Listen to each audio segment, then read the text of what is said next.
Hey everyone, I'm Melanie, Math Content Specialist here at Zinkers. Let's take a look at another digital SAT question and how we can use Desmos to help us solve it. This question says, which of the following is true about the function f of x equals x squared minus 5?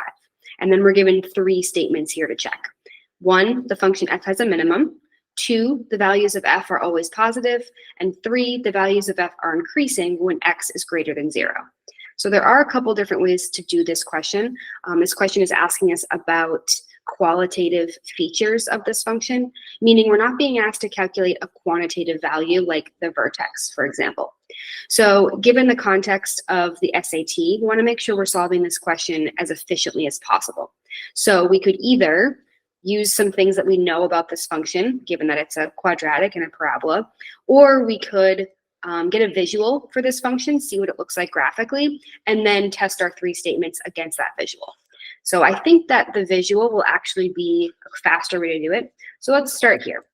Start by typing in our function, x squared minus 5. And like I said, maybe you knew this, maybe you didn't. X squared minus 5, even without typing it in, we do know that it's a quadratic function, so it's going to be in the shape of a parabola. And then let's just start by checking our first statement here. So the function f has a minimum.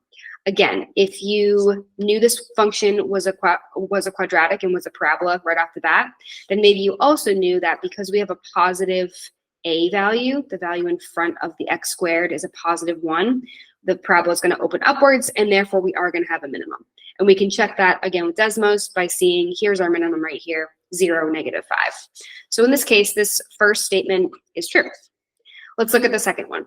The values of f are always positive. So in this case, we're going to be, again, checking our function, checking our visual to see where perhaps the functions of f, or in other words, y, are negative. Or can we find any values of y that are negative? And we can, right? We are looking to see below 0 on the y-axis, are there points that exist? And yes, all of these points right here, namely our vertex that we just checked, right? This point does indeed have a y value of negative 5.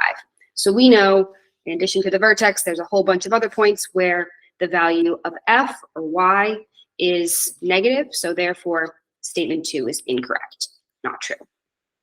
Let's take a look at our third statement. The values of f are increasing when x is greater than 0.